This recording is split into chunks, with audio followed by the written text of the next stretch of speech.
Welcome to the Leesburg Parks and Recreation Show. I'm your host, Claudia Verga. It's summertime, and many are wondering what they can plant in their gardens that will withstand the summer heat. Today, Jennifer McGavro, Assistant Director of Parks, will tell us what plants thrive best in Central Florida during the summer. Later, we'll talk with Liz Armstrong, Homeschool Coordinator. Welcome, Jennifer. Thanks, Claudia. So are there really plants that can withstand our summer heat? Oh, there's a lot of plants, and they do really good with it. So people who say, oh, it's too hot, they just haven't tried it in Florida. So what kind of plants are we planting that can withstand the heat? Well, you know I'm an avid vegetable gardener, so I want to address that. Okay. God, this is just the best time of year to get your summer garden in. And that's all the really good stuff. You know, we've talked about the winter gardens, which is like your rutabaga and your cabbage and your Brussels sprouts, and a lot of people make faces. But summer gardens, that's your summer squash. It's your cucumbers and tomatoes, your sweet corn. I mean, there's just a ton of stuff we can grow in Florida. The green beans. We've got a nice early warm spring. You can get them in the ground and get them going, and you'll have more than your fair share of vegetables to harvest before we really get into the hot part of July and August. Okay. So if we plant now, when can I see the fruits of my labor? Well, it depends. Or vegetables of my labor. Exactly, yeah. It depends on what you start with. I like to use seeds. So with me starting with seed, I already started 2 months ago. I started my seeds, and now I've got, nice sized little plants. A lot of people like to use transplants. You go to the big box store, you sit there and pick and choose, I want jalapenos and I want that type of tomato. And you can get them anywhere from, a small container to a fairly well-established plant, throw them in your garden. You could start harvesting stuff by next month. I know I'll be. I've already got tomatoes on my plants about this big. I've got blossoms all over my cucumbers. Now my corn are small, but they grow fast once the winter or the summer rains start. But it just all depends on when you start it and what size you put in. Okay. So is it too late to start from seed now? It depends on what you're growing. And it's kind of complicated with when you start your seed. It seems like I get a big head start because I start my seeds 2 months ago. But the thing is, 2 months ago, we had shorter day lengths, we had cooler evening temps, and possibly cooler daytime temps, except we had that crazy winter. But normally that's the thing. So your seeds will germinate, but they're going to grow slower. They really start picking up momentum once we have the longer day lengths of summer and we're starting to get warmer weather, both daytime and nighttime temps. So yes, you could start your seeds now, and you won't quite be where I'm at from starting 2 months ago, but you'll be close because they're really going to be picking up speed with growing. I would say you've got till probably the end of this month to go from seed. But I would still target stuff that germinates quickly, like your green beans and your corn, and your cucumbers and summer squash. Summer squash. Now, do you eat the blooms from summer squash? No, I can't get into that. Really? No, that's not my thing. Especially when I'm looking at the squash. It's like, do I want the bloom? That's not going to fill me up. I know a lot of people put them in their salads, though, and that is supposed to be very good. I won't tell you what we did with them in New York.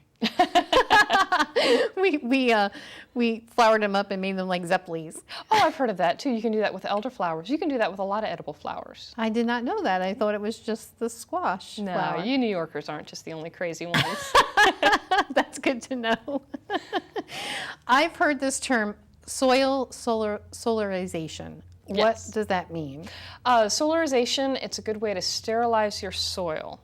You're going to utilize the sun's energy to go ahead and kill out any of your pests. Now, when I talk about pests, I'm not just talking about your insects and your nematodes, which are small little worm-like critters. I'm also talking about your weed seeds and your fungal pathogens. Just from the exposure you get with your garden, even though your garden does very well, you still got fungal pathogens coming in and getting into your soil. I like to do a good soil solarization. See? You've got me doing it. I like to do that when I'm done harvesting, which is usually early to mid-July.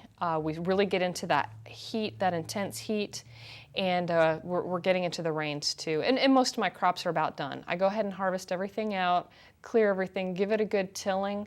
Sometimes what I'll even do is incorporate some manure into it because it's going to be dormant for at least a month, usually 2 months.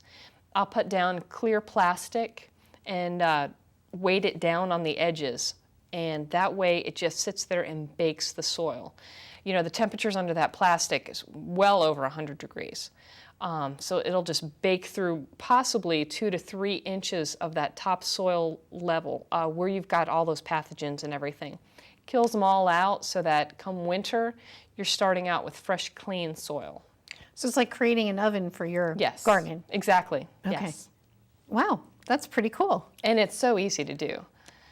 So we can only garden through the end of July, and then we pick back up again in September. Is that what you're You saying? can actually power through the whole summer. Again, it's what you choose to grow.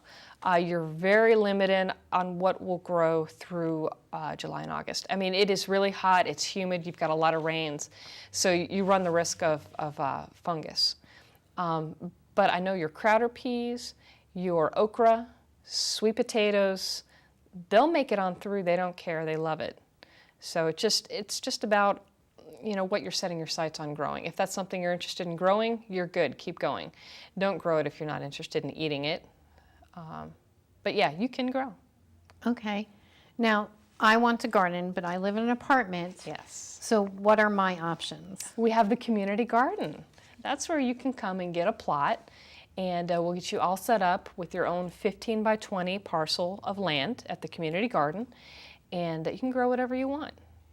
Now, I understand the community garden is organic. Is that correct? Yes, it is. Okay. So how do they keep the bugs from actually eating my crops? We talked about pests, right? So Yes. how do we do that if it's an organic garden? Well, there's a couple different methods. What I do, people think I'm crazy, and probably I am. I like to go through every day, and that's part of, you know, my daily habit. I love my garden. I love being in it. I'll go through and I'll pick off a lot of the pests that I see that are bigger, caterpillars and leaf hoppers and all that. Smaller pests such as aphids and whiteflies, those are a little bit harder to pick off. There's a variety of organic pesticides you can use. One of my favorites right now is a product called Phys-ed, and it's a bacteria-based liquid that you mix with water. You dilute it and you spray it. When that bacteria is applied to the insects, it kills them. I guess it destroys their gut. They ingest it and they die. I love it. It's simple, it's organic, you can harvest the next day. No harm. No harm to the plant, but the pests, forget it. Yeah, it's not so good for them. But another great pesticide is BT, and that's a powder. It's great on my corn. I suffer a lot with getting corn earworms because they'll go down into the growing point of the corn. You can't really see them until it's too late and you've got half your ear of corn eaten up. This is a powder. You go ahead and apply it. Again, it's a bacteria, and it destroys the insect when they consume it. It's great. It's organic. You can eat a day or two after you apply it. All right, sounds good to me. I'm all about the eating. Yes. Now, who actually uses the community garden? We've got a lot of different people. People like yourself who live in apartments who don't have a suitable balcony to do balcony gardening. We even have people who live in retirement communities where they won't let you do that in your property. People with homeowners associations that won't let you do that. But then there's people who, for certain reasons, they don't want to do it in their yard. Either they're organic gardeners who are concerned about previous exposure that their soil has had to pesticides and herbicides and all that, or they're people with pets and children who they need all the available space they have for those guys to run around, because children and animals in gardens don't often mix well. No, could you imagine? No. I just had a visual. Are there rules that we should keep in mind when we're gardening at the community garden? You know, a lot of them are just common sense, Claudia. We encourage people to bring your children. Just keep them in your plot. Keep an eye on them. Please don't bring your pets, because it's really hard to regulate where they use their restroom. We encourage you, do not take from other people's gardens. You must be organic, but there's no one there to police it. So we kind of ask you on the honor system, make sure what you're doing is organic. Don't grow anything that's illegal. That's a big one. And with the manure, when people add manures and compost to their soil, we ask that it is something that is labeled a composted manure. With my own garden, I'm a little freer to use stuff that's a little fresher. But seeing as how this is exposure to so many other people's garden plots, we ask that you use something that's bagged, that's 100% composted, because that way you know you've killed off any potential bacteria from the wastes. Okay. What does the city provide to the garden? We give you your garden plot. We've got it fenced off so that you're secure in it and so that, you know, Joe Schmo wandering by doesn't steal your tomatoes. We give you a key, obviously, to access that fenced-in area. We've got water set up so that all the plots have access to hoses and water. We've got a shed on site if you want to store some of your tools in the shed. Again, it's on the honor system, but we've really never had anybody complain about stuff being stolen. In fact, we have a lot of people who leave tomato cages and staking material on site for other people to utilize. So it's a really good environment. Gardeners, they tend to enjoy sharing gardening with each other. I know a lot of the people who have the garden plots, they share vegetables with each other, they share advice, tips, seeds. So it's usually just a really friendly environment. Okay, that sounds like it is. It sounds like community. Like, yes. You know, a community. It's a great little community. How much does it cost to actually have a plot? It's $20. It's more of a deposit. It's a good intention. You know, here, put down $20. That shows your good intention that you're going to take care of the plot. And when you decide you don't want it anymore, we'll refund your money back. Really? Yeah.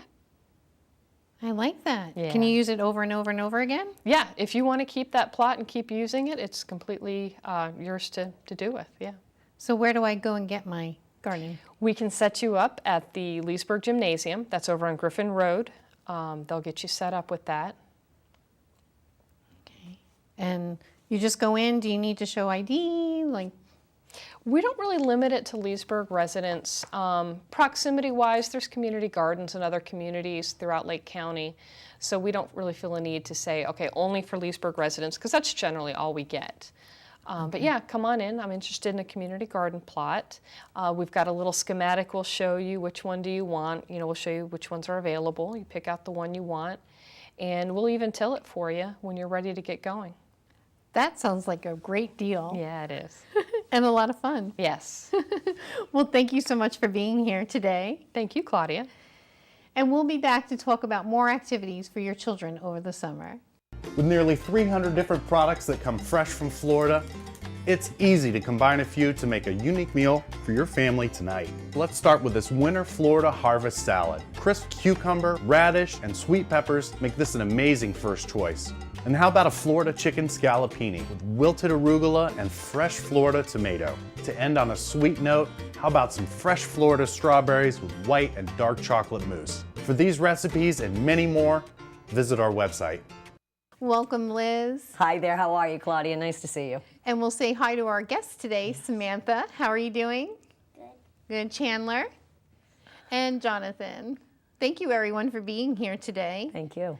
So, Liz, tell us, what summer homeschool classes do you offer over the summer? Okay, we are going to be doing our program again this summer, and one of our classes that's going to be on Mondays and Wednesdays from 12:30 to probably 1:45 or so is Miss Frizzle's Journey to the Center of the Earth with Stroke Mechanics.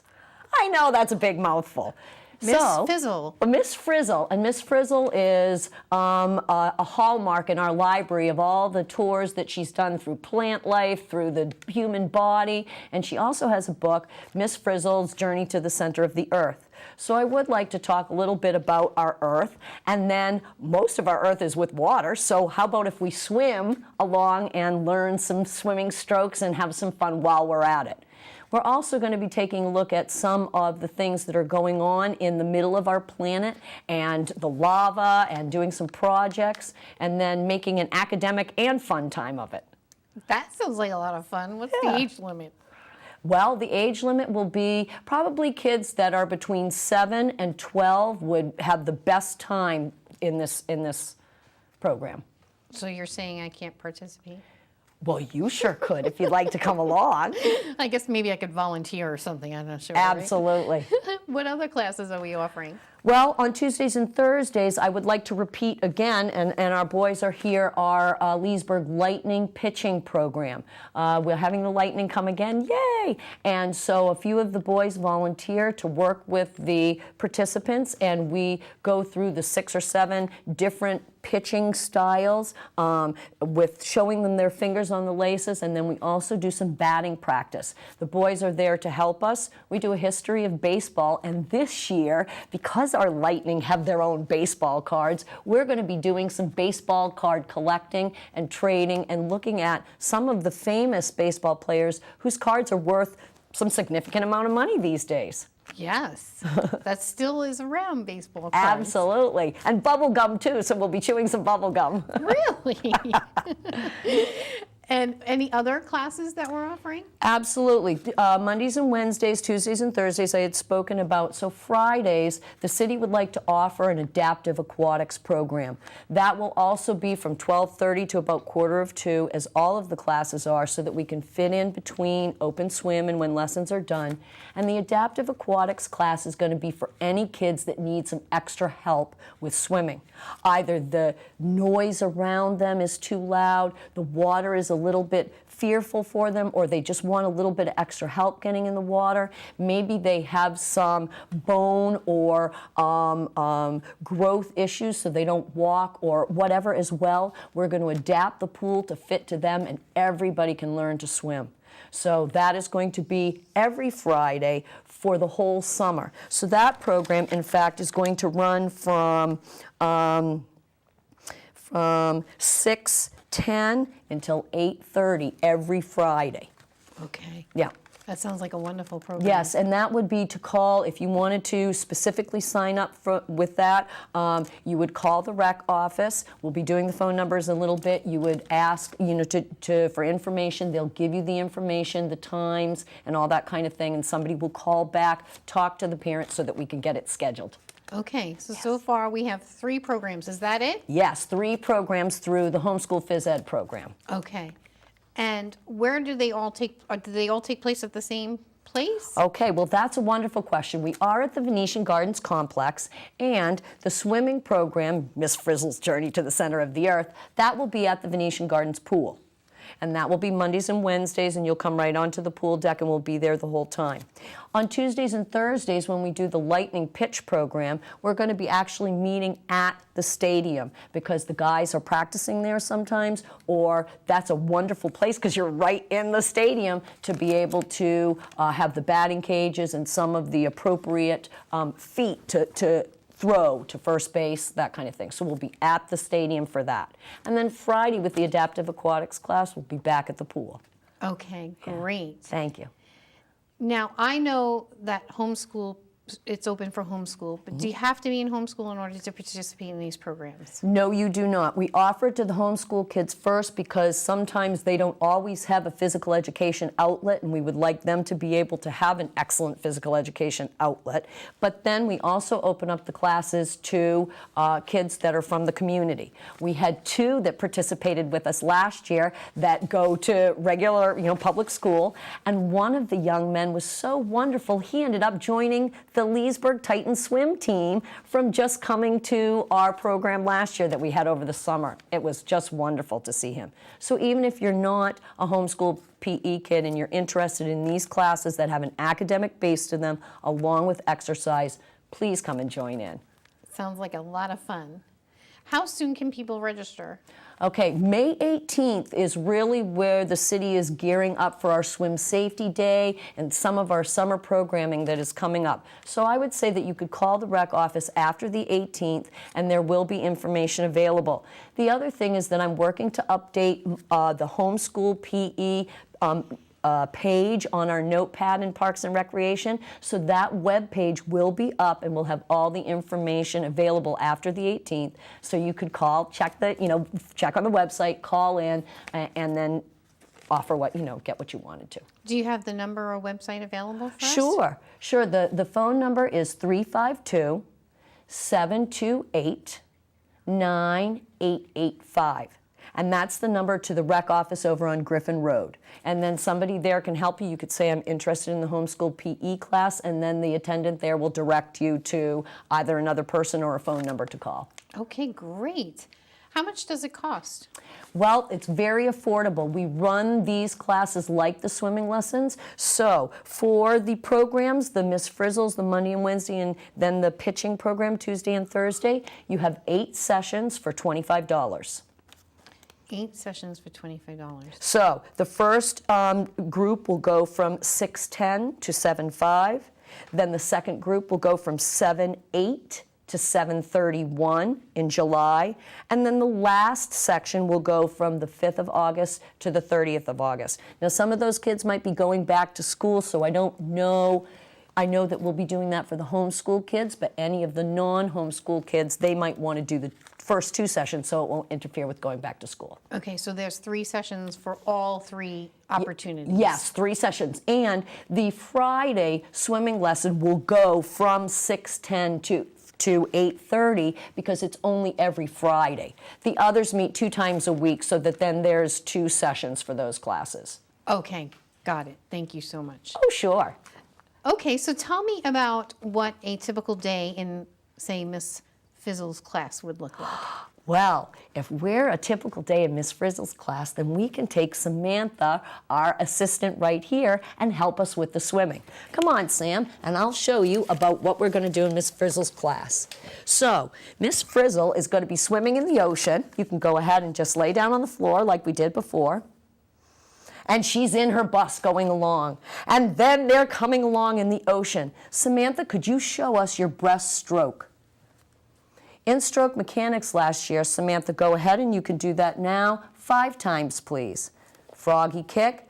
She learned breaststroke last summer and did an excellent job. She has her arms out straight, front glide being a hard thing to do, and then we worked on being able to whip our legs out around.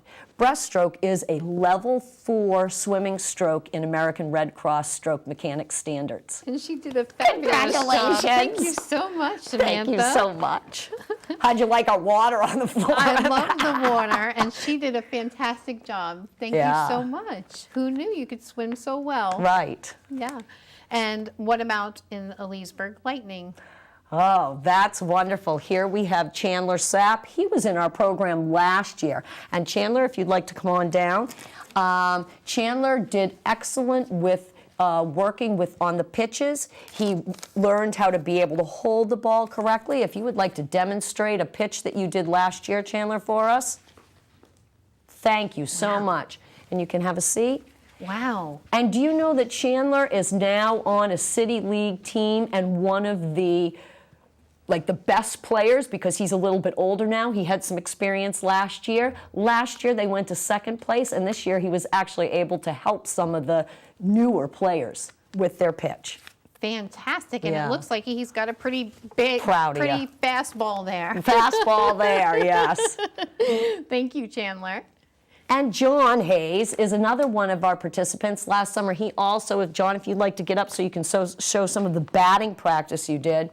We had the opportunity after pitching to actually have some swinging practice, how to be able to meet the ball as it's coming to you to get a good hit. So John, if you'd like to demonstrate, come on over right here in the center. And then you can show a bat. You can turn and wind the bat up and just show a swing for us.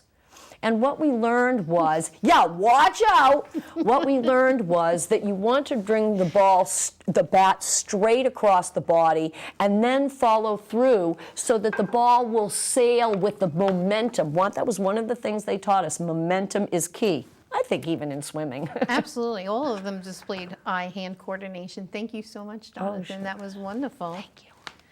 Are there any prerequisites to taking the classes for the students? No, we're fine. No prerequisites are necessary. I believe that in the swimming class, if you are going, I had said that it would be better for kids that are 7 years old or so. They're going to have some basic swimming skills. Obviously, you're going to enjoy the class more if you have some basic swimming skills and you're able to hold your breath underwater. But if you don't do those things, we'll learn them because Miss Frizzle teaches everybody everything on her Magic School Bus journeys. Yes, she does.